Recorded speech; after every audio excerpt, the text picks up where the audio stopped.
Afternoon 3 అవుతుంది.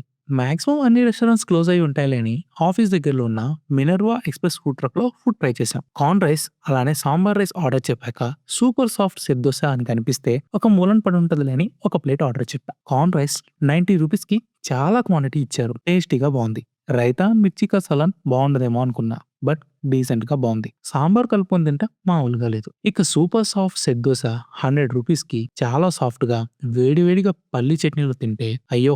Sambar rice చెప్పకుండా ఉండాల్సింది ఇంకో ప్లేట్ ఎయొచ్చనిపించింది. అలానే సాంబార్ రైస్ యావరేజ్‌గా ఉందని కాదు. ఒకటికి మించి ఇంకోటి సూపర్ ఉన్నాయి. సాంబార్ లవర్స్‌కైతే పక్కా నచ్చుతుంది. అండ్ బౌల్‌కి 80 రూపీస్ చార్జ్ చేశారు. ప్లేస్ ఒక్కటి హైజీన్‌గా మెయింటైన్ చేసుంటే బావుండేది. సెల్ఫ్ సర్వీస్, సీటింగ్ లేదు. పార్కింగ్ దొరకడం చాలా కష్టం. మాకు టోటల్‌గా 3 మెంబర్స్‌కి 2 ప్లేట్స్ కార్న్ రైస్, ఒక ప్లేట్ సాఫ్ట్ సెట్ దోస, ఒక bowl sambar rice and 3 water బాటిల్స్‌తో కలిపి 403 రూపీస్ అయింది. మరిన్ని ఆనెస్ట్ రివ్యూస్ కోసం సబ్స్క్రైబ్ అవ్వండి. నేను మీ బకాసురం.